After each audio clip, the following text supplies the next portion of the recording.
are. Now, look, I'm not calling for a civil war. It's not all about race. It's about crime. It's about crime. Now, individual crimes can be about race. And I haven't had really time to think about this. This is all just like hitting me right now. And I just wanted to get on and talk about it with you guys. It's about crime. Like that's what Trump is talking about. And like, look, bringing the military into cities that are why not? It's just extra police. That's what it is. But people have like this, like, oh, we don't use our military against its own citizens. Well, we do if we have to. Why would anyone disagree with that? It's just they're just wearing a different uniform. They're still policing. They're not kicking in doors, arresting innocent people instead of a hospital where he belonged, or jail. Look, if there's no hospital beds, if there's no, then he needs to be in jail. Because I've heard so many of my judges say it on my other channel, Legal Livewire. Like, my job is to protect the society around me. I am in charge of protecting. It's my watch. No matter what we have to do to keep the public safe, we'll do it. We're trying to blow these things out of proportion to make them afraid so that they vote for these guys who are not actually going to do anything except. And when they do that, when they do make them afraid, it stimulates violence, not just racial violence, but just like these school shooters that are all transgender. They turn to violence because all they're hearing day in and day out is that Trump is a racist, the police force is out to get him. And it just simply isn't true. Just simply isn't true.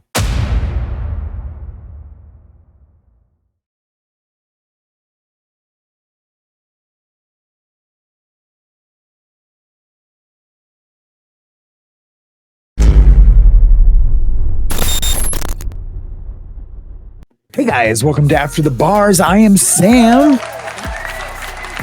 So good to see everybody today. I have some bummer stories, of course. You guys have probably all heard about the really unfortunate woman that was unalived. She was a Ukrainian refugee, and she was unalived on a subway train. Having read the subway trains in many different cities, I've seen tons of crime.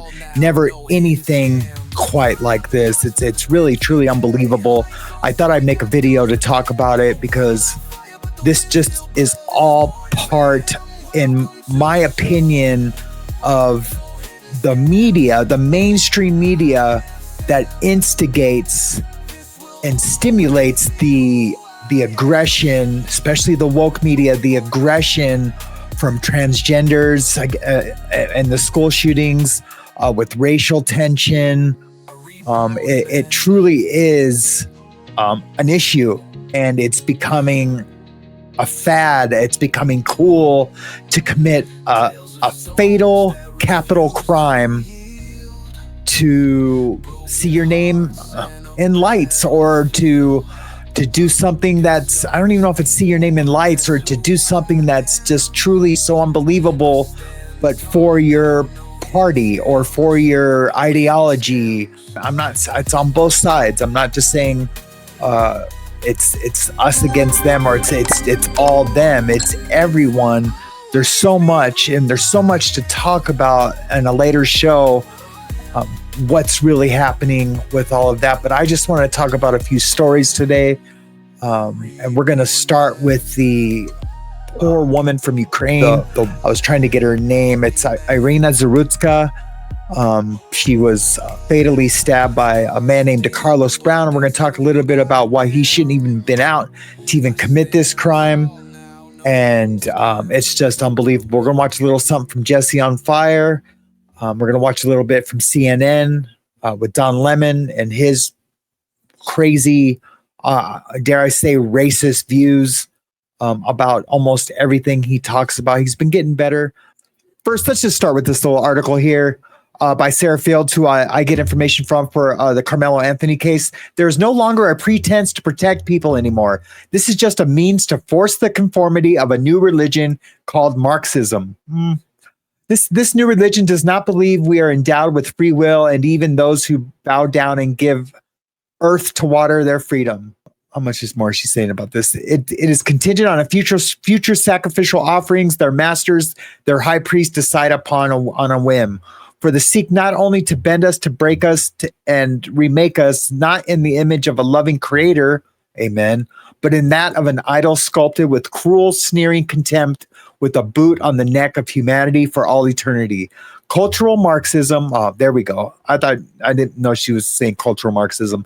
With all its masks and names, including the LGBTQ movement, CRT, the BLM movement, and DEI, is a religious revolution that targets faith, family, and freedom. It seeks to topple Western civilization to the dust. I agree with most of that almost entirely. Almost entirely. This poor young girl.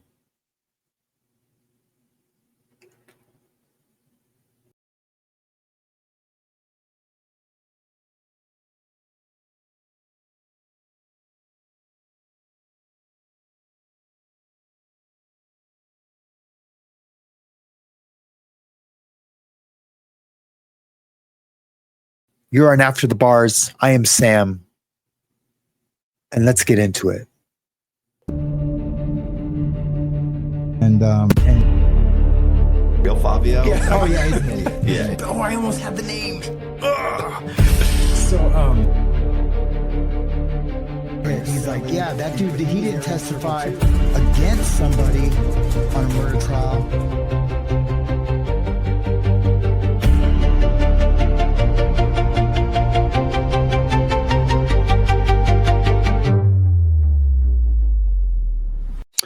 All right, man. Let's begin a little bit with. I'm trying to decide how I'm going to do this.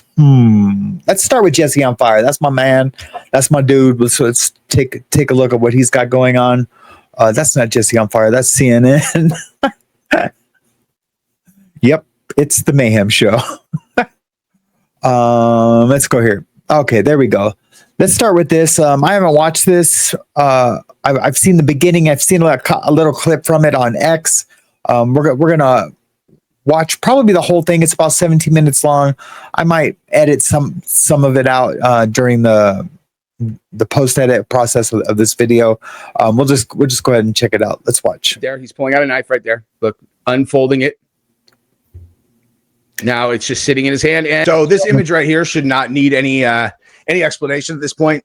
There's a woman here. This person right here that looks like, I guess when I first looked, I wasn't sure if it was a boy or girl. It's a girl. Her name's Irina Zarutska, and she is from Ukraine. She was murdered by this dude right here in one of the, I'm going to show you the video.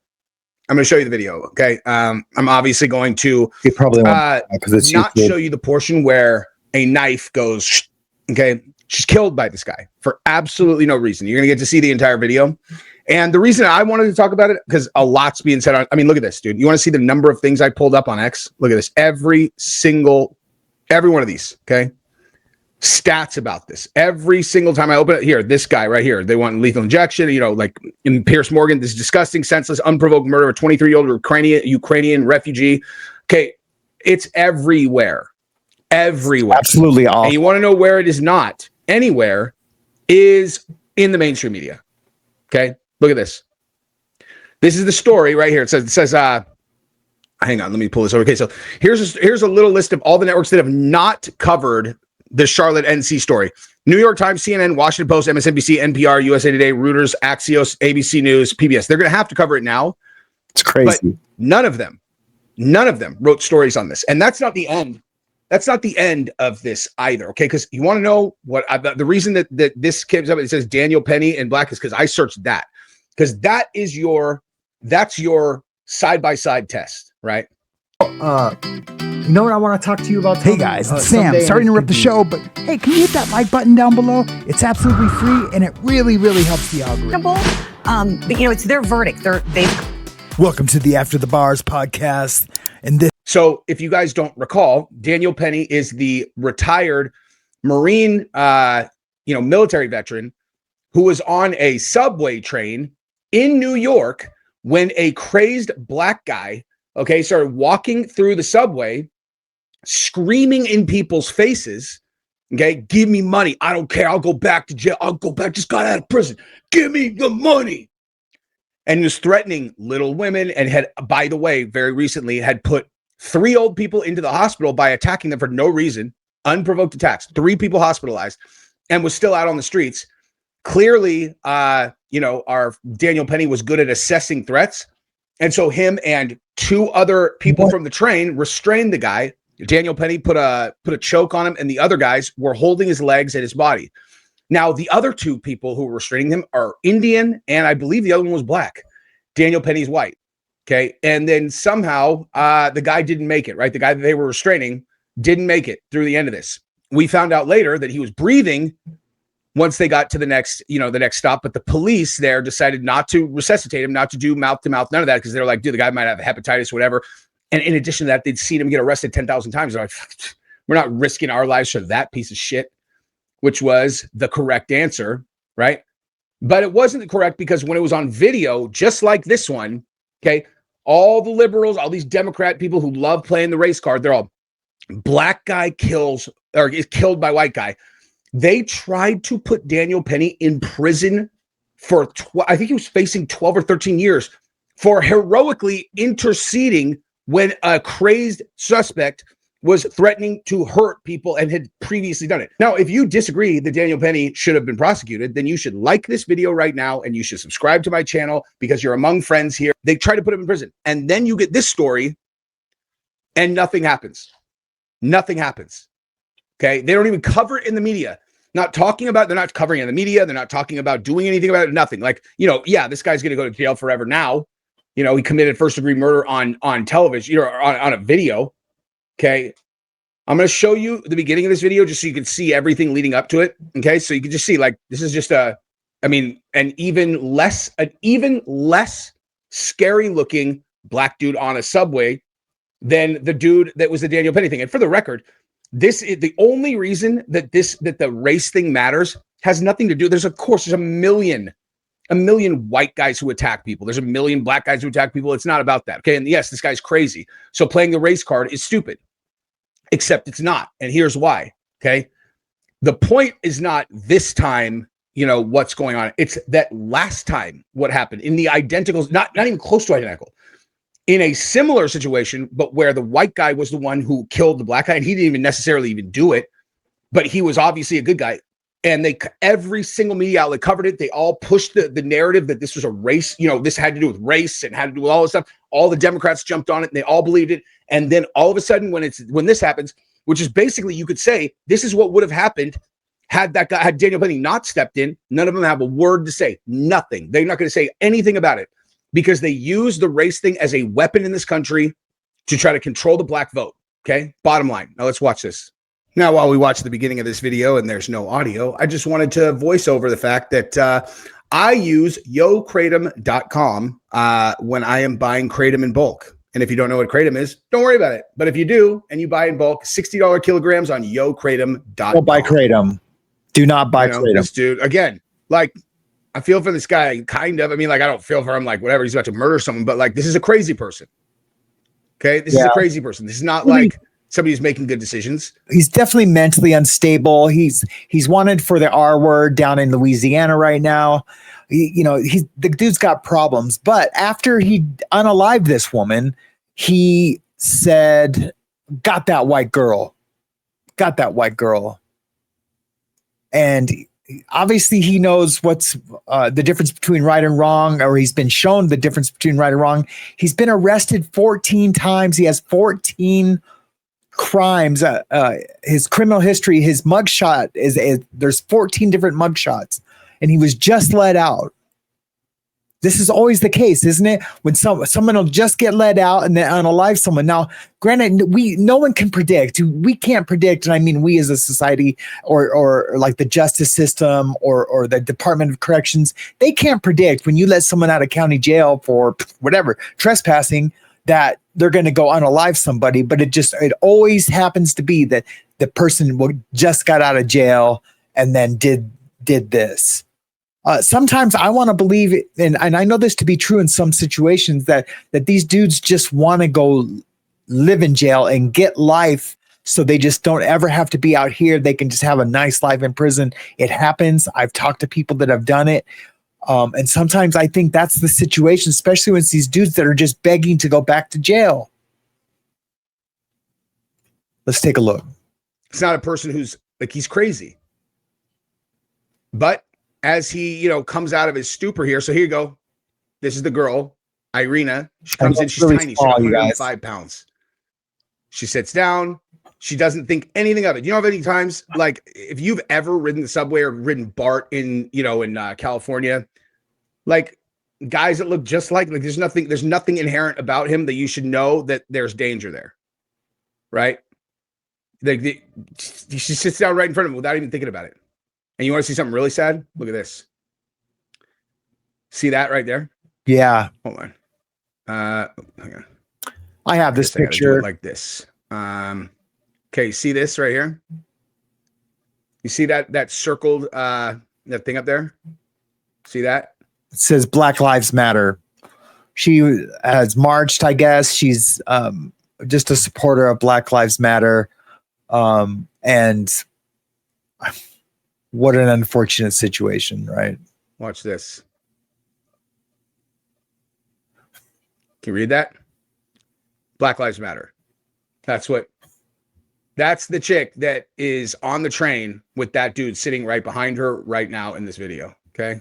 So she's an ally.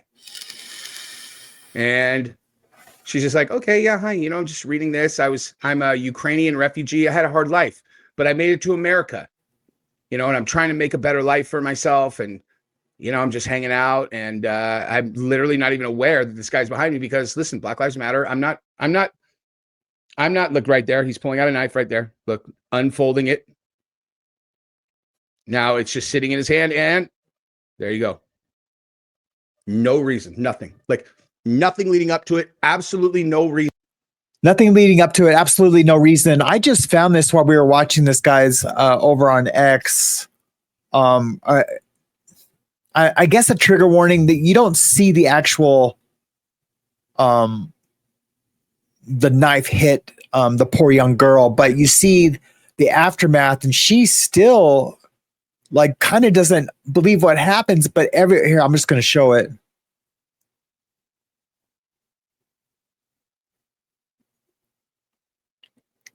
She's like got her hand in her face because she doesn't really realize what just happened. That's after he's done it. And then he walks away, and she's like looking around like, what the heck? And then all these fools leave. Nobody tries to help her. No one goes and tackles the dude. He stands around till the train stops. Look, that woman doesn't try to help her. Straight pieces of shit, man. I get it. Are you scared? Like, look at the dude in the back. He's like, nobody helps her. Finally, someone does come and help her. But man, it just pisses me off, man. Where are we at today as a country to where we just can't help someone who obviously needs help right there? Yeah, they're on a train, but if you be with them, they can try to like hold the wound or whatever. I know not everyone's a paramedic, but look, she's alive and she's crying. It's just super sad. It's just super sad. I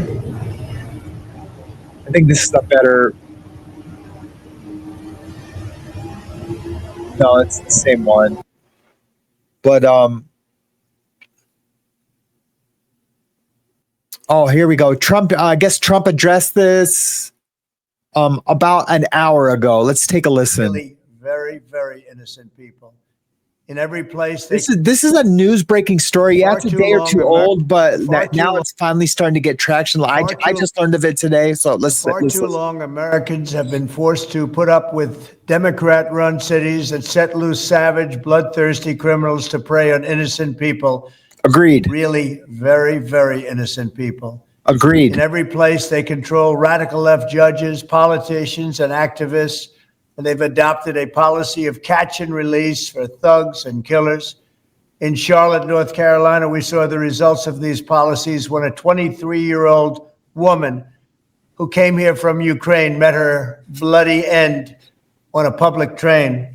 And here's a picture of it. This is the picture of it. And this is a picture of the woman, a beautiful young girl that never had problems in life, with a magnificent future in this country. And now she's dead.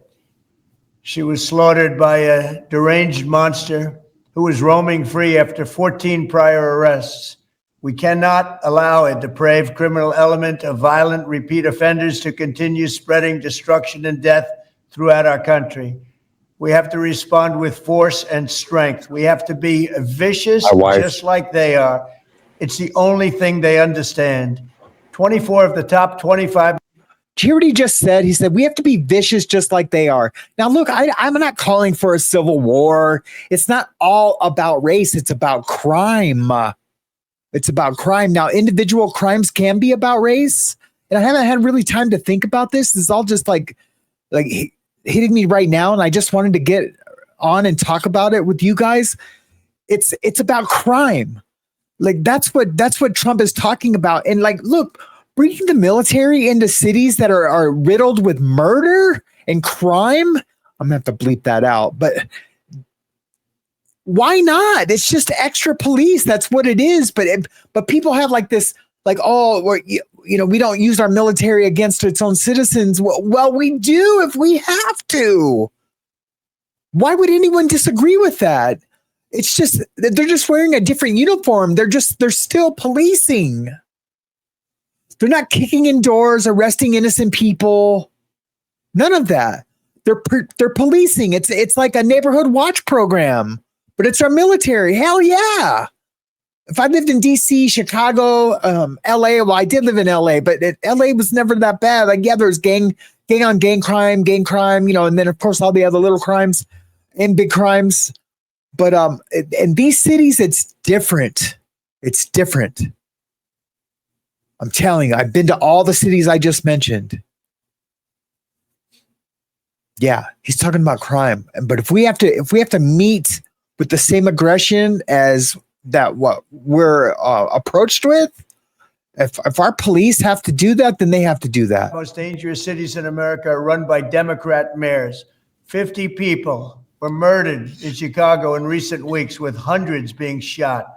And it's time to stop this madness. The people of our country need to insist on protection, safety, law, and order. 50 people on Labor Day weekend were unalived in Chicago.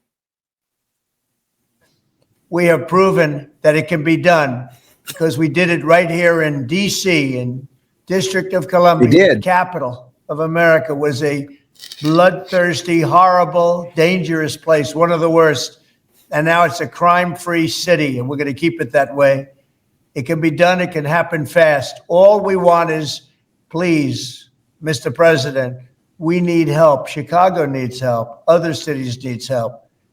We'll do what has to be done because we're going to make America safe again. And that includes our big cities. We're going to make those cities safe. Thank you. Look, and everyone's just pissed because it's Trump doing it. Look, I don't care who's doing it. Just needs to be done. Make our cities safe again. Absolutely. Why wouldn't we? Why wouldn't we? Charlie Kirk's point is about the. Let's talk about Charlie Kirk real quick for a second. Here's CNN's reaction to Charlie Kirk's statement that he made on this matter. Voters once they called attention to it. So certain people have been looking for an opportunity to find a case like this, to make a point like this. I want to play, this is Charlie Kirk, why he says this hasn't gotten a lot of attention. A white Ukrainian refugee was murdered just because she was white. Everybody knows that, obviously. If a random white person simply walked up to and stabbed a nice law-abiding black person for no reason, it would be an apocalyptically huge national story used to impose national sweeping political changes on the whole country. Instead, Megan Basham, no one seems to care when a white woman gets stabbed to the death. Wow. He said white a lot. Well, we are talking about it here, so I guess True. I mean, I don't think that's fair. Look, being in this.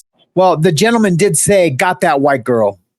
It's on video. I would show it, but it's the guy's dripping blood and there's blood everywhere. So I'm not gonna show it because I don't think YouTube will allow it. So I'm gonna continue. System, because I have represented people who are mentally ill, and here's the balance.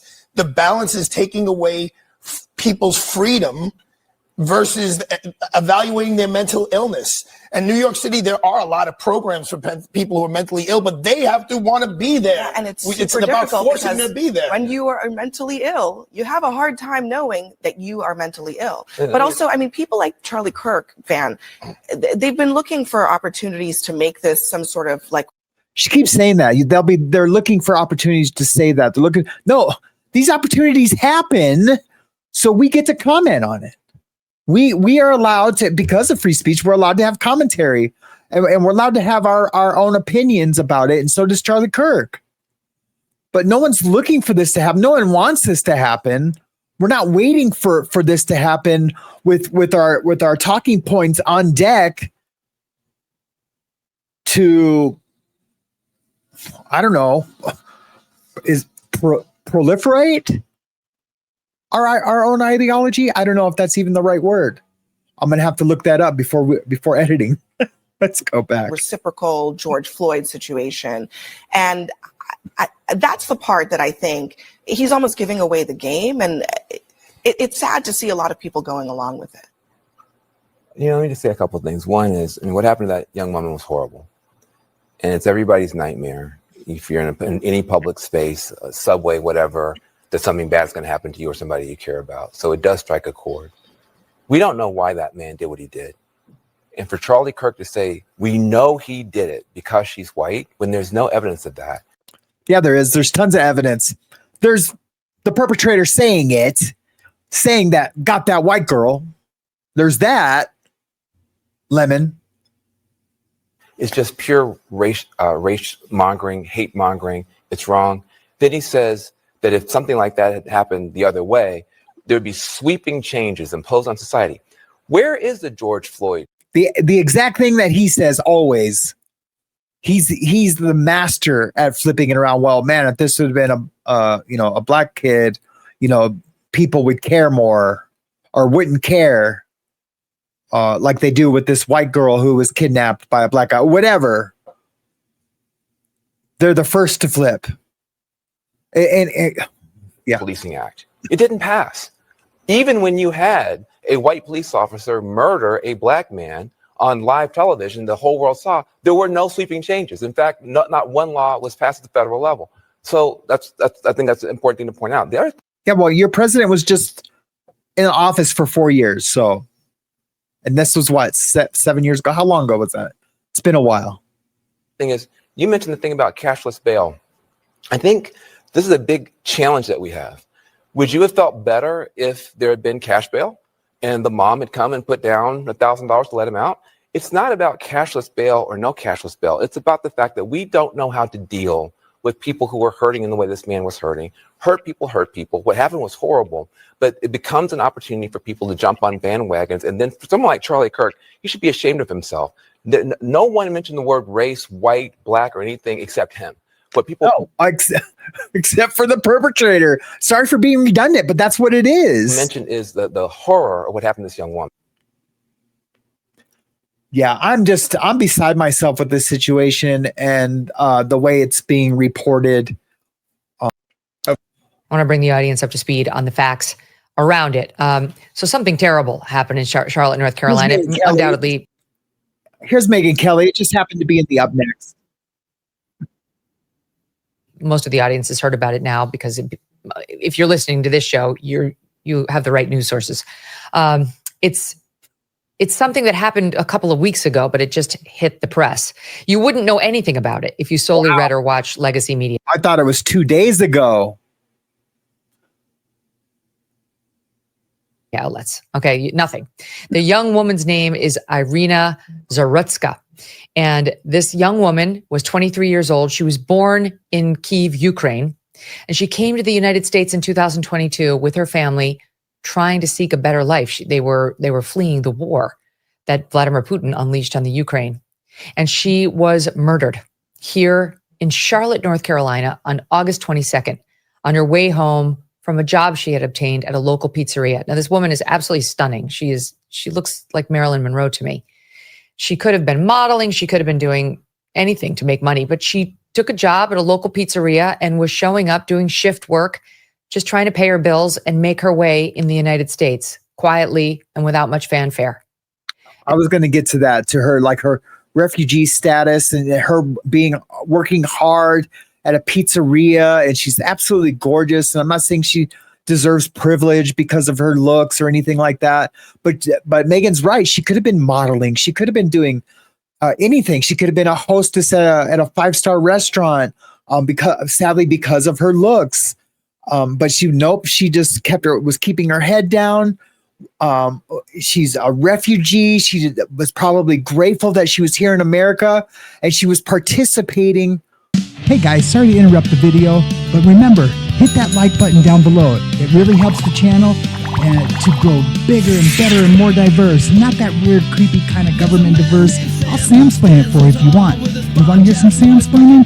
Just like the video down below.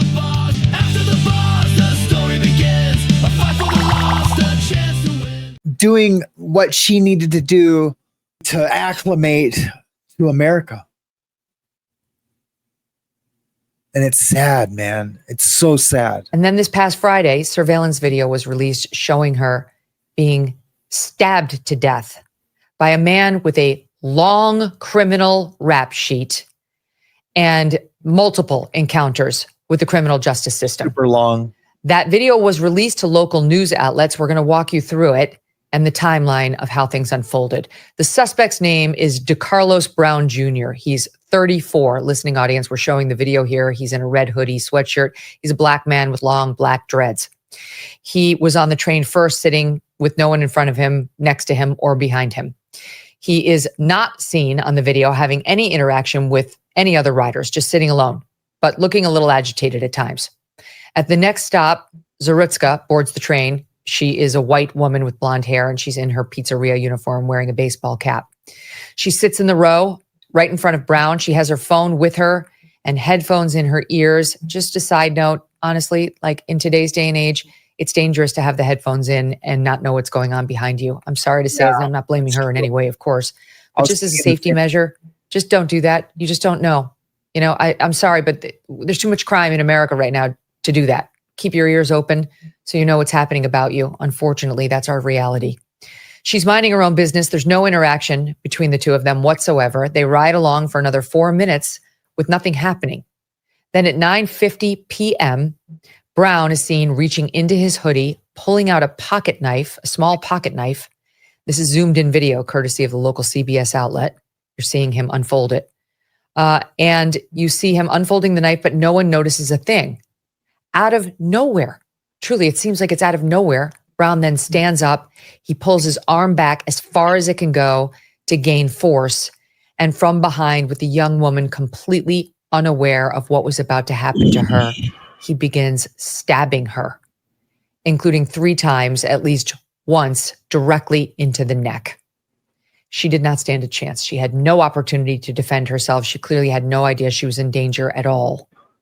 According to a local reporter who saw the full footage, Zarutska immediately grabs her neck and looks at the suspect as he walks away.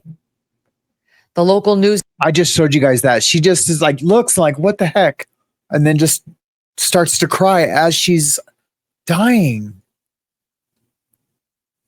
with no help. Outlets which received the video from the Transit Authority did not release to the public the moment of the attack or what happens in this section immediately after, which honestly, I don't understand. It's not their job to protect us from the facts. If you want to say, you know, we on the CBS Evening News aren't going to show you the exact moment of violence, that's an editorial call. But for all of the news outlets to not release it at all is strange to me. It's an incident that happened, and the specifics of it may matter. And we actually had a hard time at getting our hands on the full video. Now, it's unclear if riders around the victim even noticed or saw the knifing. Again, everyone's on their phones. No one's paying attention, and most of these people appear to have headphones on. I get it. You want to zone out. You don't want people talking to you. You kind of want to like do your own thing, but it's truly a safety measure to have your headphones off and be able to listen and hear what's going on around you. And these, when I ride the subway, I always have one headphone in, the other one out. If I'm anywhere, I never have both in unless I'm like safe in my bed with the door locked. For real, I have to hear. I just have to. Public transit vehicles.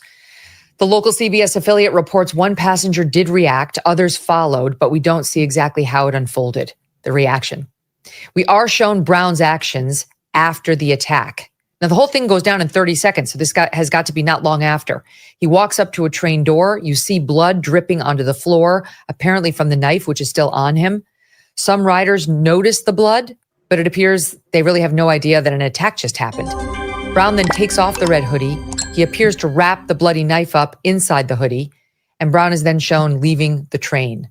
Per local CBS, he left the train again about 30 seconds after the knife attack. That's how quickly this whole thing went down. And seconds after Brown leaves the train, you do hear someone far off in the background scream, "Oh my God," and scream the F word. It certainly sounds like somebody's found the victim.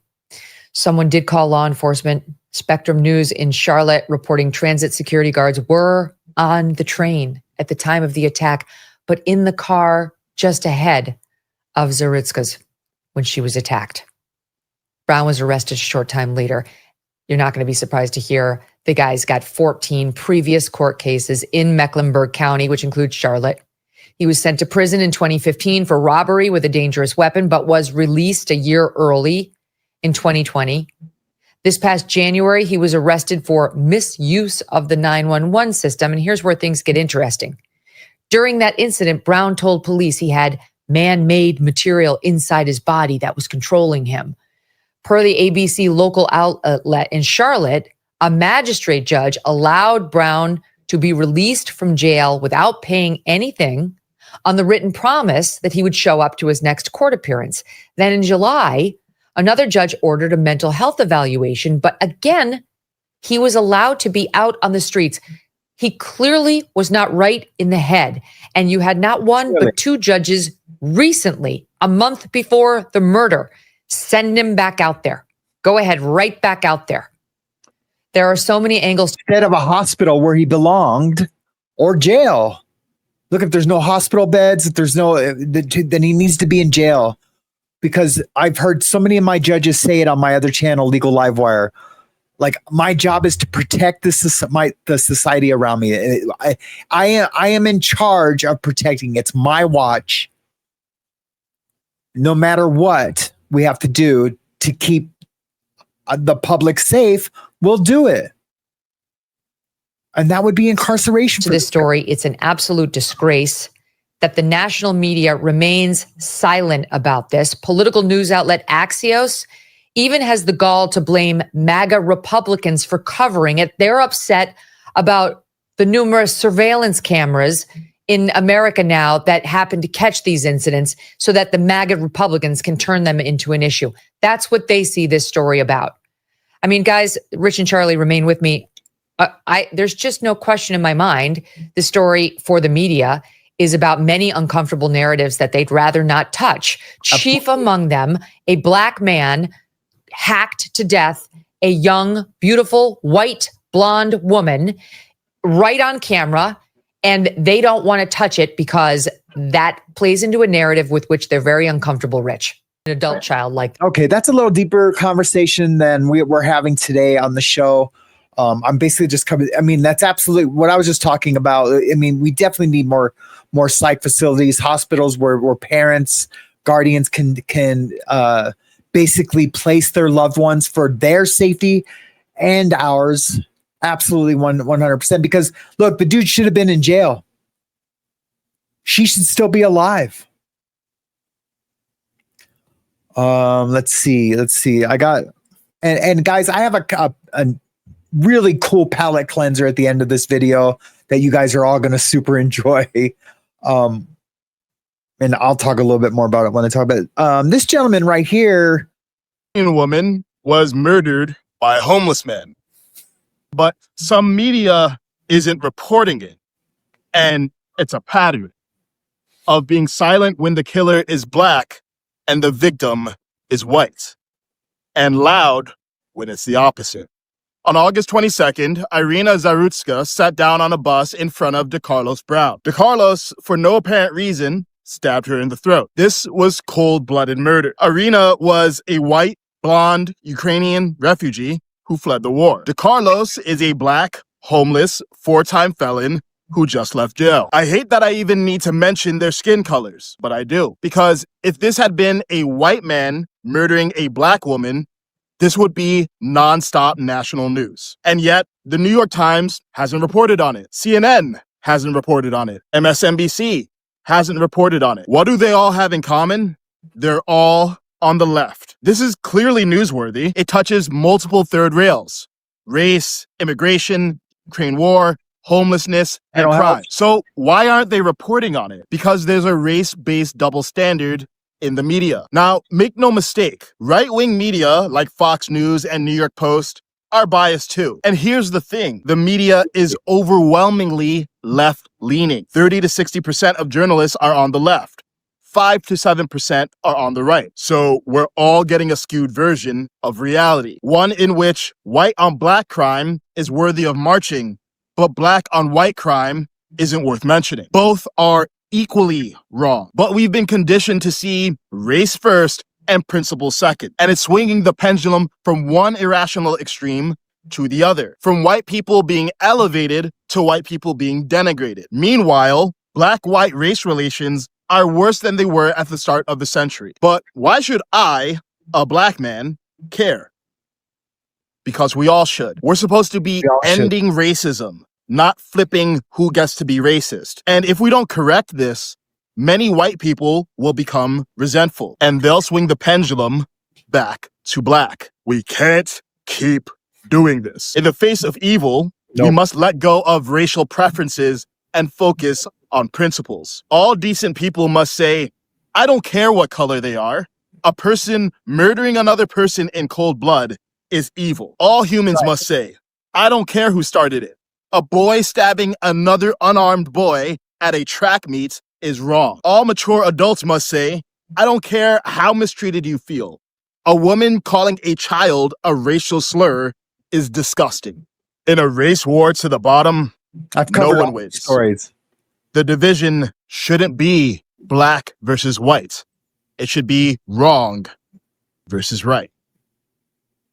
The media profits from us being divided. But you don't have to play that game. That's why I built Clear Thinker, so you can see right through it. I like it. I like it. We'll have to check that out, guys. I'll talk about it on another show. Let's see here. Let's remove that and add this guy. Oh, that's just okay. Yeah, let's go over to Elon Musk just posted this. Well, it's actually from Nick Sorter, but I guess Elon Musk reposted this. I haven't seen it yet, but let's take a look. See, I'm definitely a fan of Gutfeld. I'm tired also of the term mental illness being used as a cover for criminality. When a thug targets a woman, that is not insane. He knows she's weaker. When he comes from behind with a knife, that's not insane. He minimizes her ability to inflict harm on him. When the thug flees, that's sane because he knows if he stays, he'll be arrested. So what would be insane? Oh, I like that. If he were to, I like that because we a lot of times when we talk mental health, we say they don't know right from wrong, but that's what I was just trying to say. He knows what's wrong. He might have not the ability to process his impulses to commit wrong things, to do wrong things because of his mental health. But because you're nuts, and I say that because I'm nuts, but because you're nuts, that's no excuse because you know. And look, it comes down. What's more important? Someone with mental health that has it has it in them to unalive people, or keeping them locked up to keep society safe. I would. It weighs more on the keep society safe, and it's just unfortunate that you've been dealt that hand to have that severe of mental health to where you think that unaliving someone is okay, wrong, and I don't want to get in trouble for it, so therefore I'm going to run off against a man without a weapon, somebody like a Tyrus. That would be insane. You'd go, okay, that's crazy. But almost all of these people that do this stuff, they go after women. That is not insane. That's self-preservation. This is not insanity. It's an evil mind. And it's an evil mind that is somehow excused in a culture that weaponizes victim status. In this case, mental illness. And what is it about a society that contributes to this? And I say this based on my own personal evidence of being on city streets every single day in New York, that when a homeless person is shouting at people, he's not shouting, I really made a mess of my life. Boy, I really screwed up. No. His aggression is purely blaming other things and other people. He blames the world. He blames people. He blames you. So we're living in a progressive ideological nightmare where the worst in society is empowered by a sense of victimhood. So when this happens, they will still get people like Brian Stelter that says, oh, be careful of the racism, or other people saying, you know what? We really need to be concerned about our services to the mentally ill, which may or may not be true, but he's not mentally ill. He needs to be executed. Lastly, I asked Grok for a conservative count of the number of times the George Floyd video was played, looking at tweets and social media, Instagram, news networks. It came to a conservative number of 975 million times. That is not counting retweets. So that is a snapshot of this liberal disease, the hierarchy of problems. The media and politicians, people like Stelter, implore you not to cover one problem, but to amplify another one to a destructive degree that leads to riots, leads to dozens of deaths. But do not cover this other thing, because that is. And I guess that's exactly what I was talking about at the beginning of the show. What this does, what the media does, the overwhelmingly left media, what it does when they show not this story, but when they show the white on black or any misjustice done to another race by the evil white man, it causes others to retaliate. It causes it like a sense of like a civil war within our country with each other. It's us against them mentality, when that's not what it is.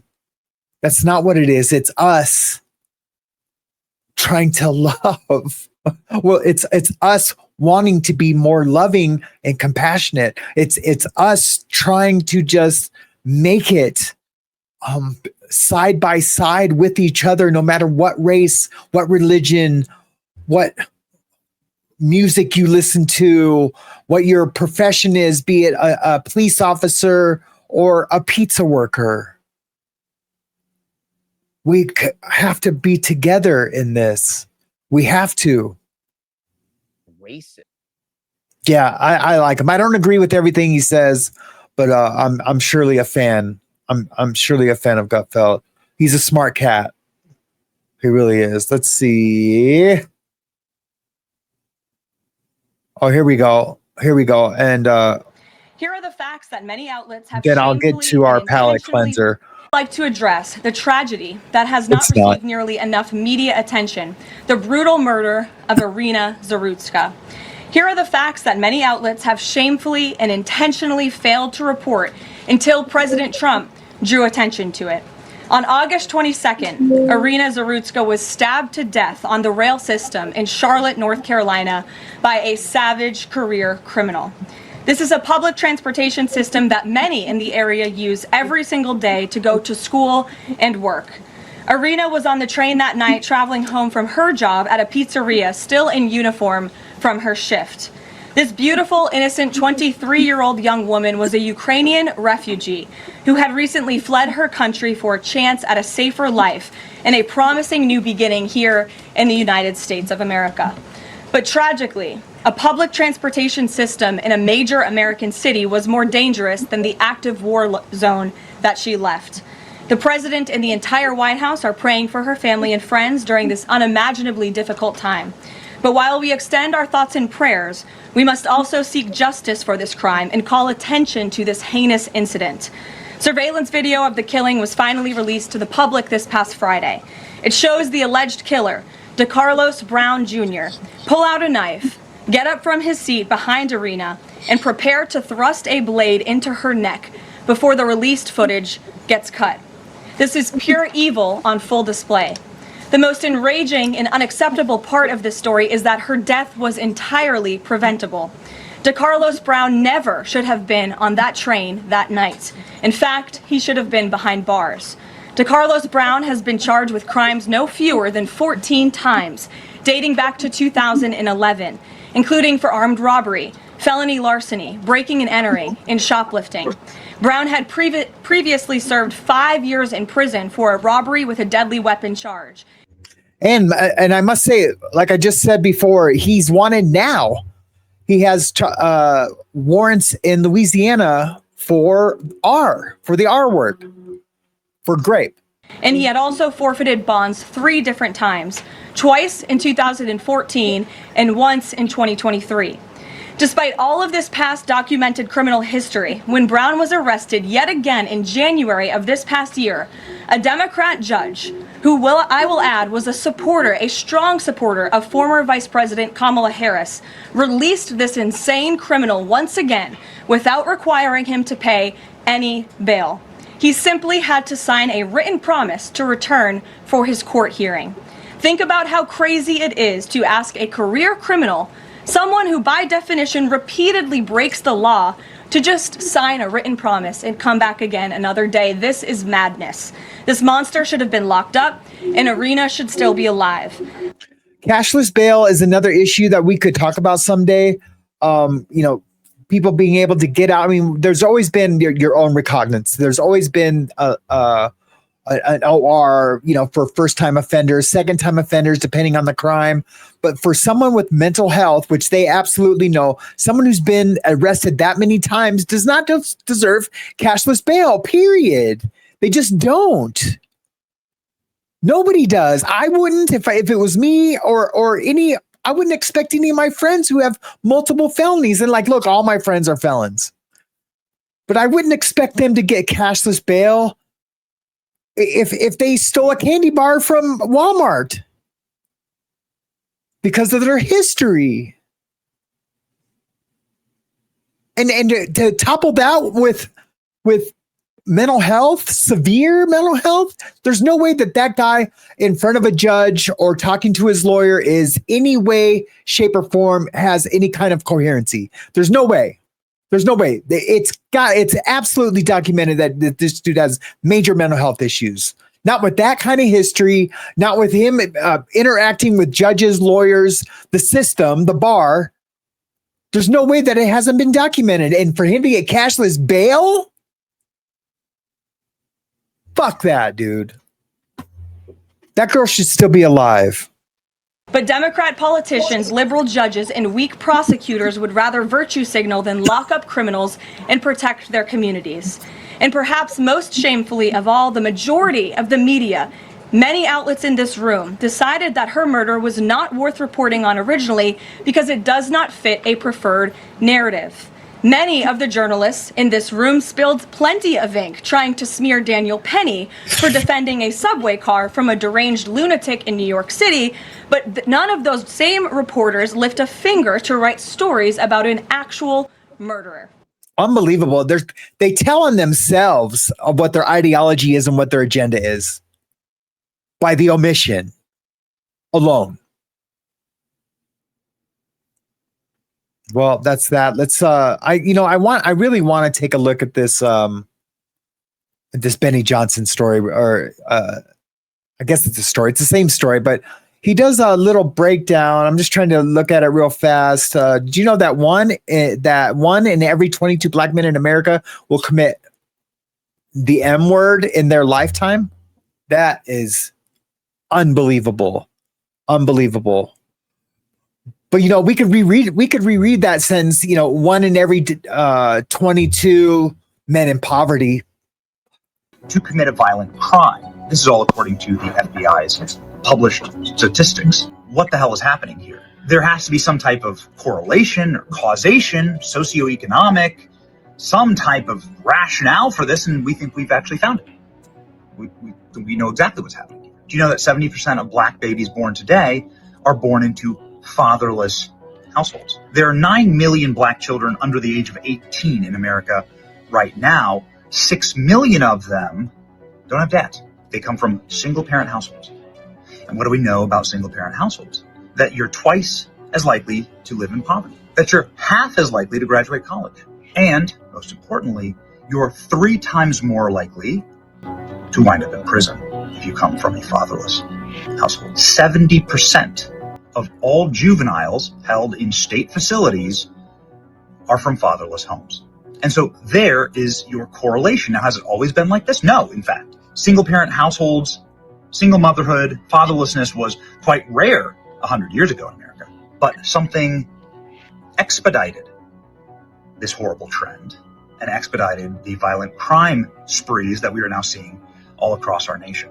In the 1960s, the so-called Great Society legislation that created the permanent welfare state and created the incentive structure to keep fathers out of the home because they'll pay mothers more money for having kids without dads. That's the structure. There were even government minders that were sent into welfare receiving homes to check to make sure there was no dad there. That's how bad it's gotten. Now we're seeing generations of that and the total and complete collapse of security in this nation because of it. Take the father out of the home, destroy the future of the child.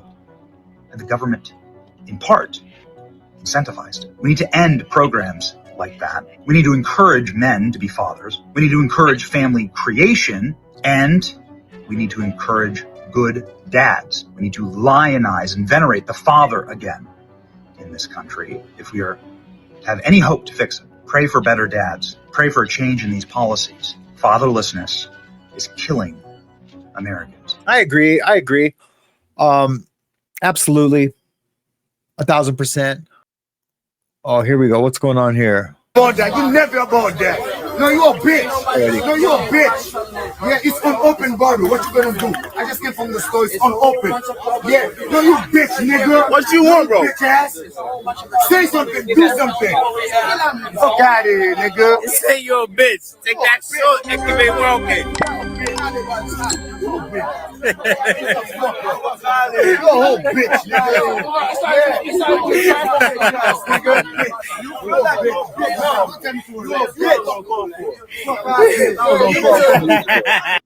Yo, bitch with a gun in your hand, bitch ass nigga. Yeah. That shit is lame, man. Yeah. You never. One-on-one, that fool wouldn't be saying any of that. Without all his bros there, the little YNs, he wouldn't be saying shit. He wouldn't. He'd be getting dropped.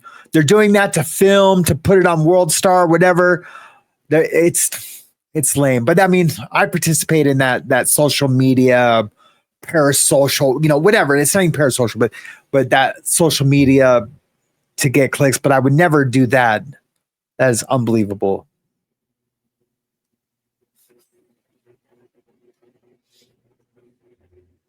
Okay, guys. Well, that's it for me. As promised, I have a palate cleanser for us. It is absolutely amazing. This one's for you guys. I love you guys. Thank you so much. Sorry I haven't been doing the morning show. I'll post something in the community page or in the Facebook page. Make sure you go over to, and there's no content yet, but if you support me, a way of to show support is to go over to Raw Truth Investigations. There's a link in the description. Hit subscribe, hit notifications so you don't miss that first video that I'm making. You guys are going to love this new channel. I know I do. I love true crime. I just do. Here's the palate cleanser, guys. When the cleanser is done, I am out. Be sure to stay tuned to the end. It's amazing.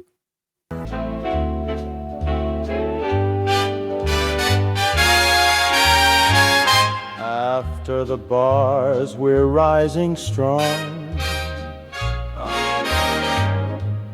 facing the world where we belong. Recovery burns a steady flame. Grateful hearts call out your name. A brotherhood that no one sees, a sisterhood of inner peace. The past no longer holds our eyes. We're reaching up into the sky. After the bars, we're rising strong, facing the world where we belong. Recovery burns a steady flame. Grateful hearts call out your name. The chains we wore are now no more. The keys we found unlock the door. I just love that. Those dogs save their owners time and time again. They put their nose like they're having a seizure, or they'll like get their neck up so they can. It's just absolutely amazing. It gets me every time I watch it. I am Sam. This has been the Mayhem Report on After the Bars. You guys have a wonderful day. I'm out. Today's a gift we all can feel. The wounds are raw, but time will heal.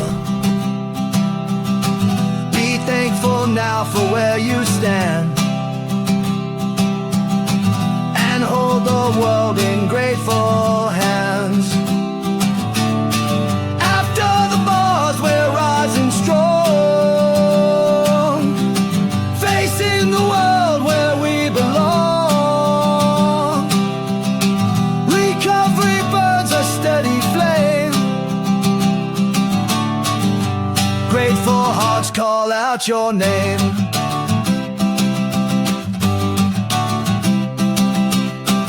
A brother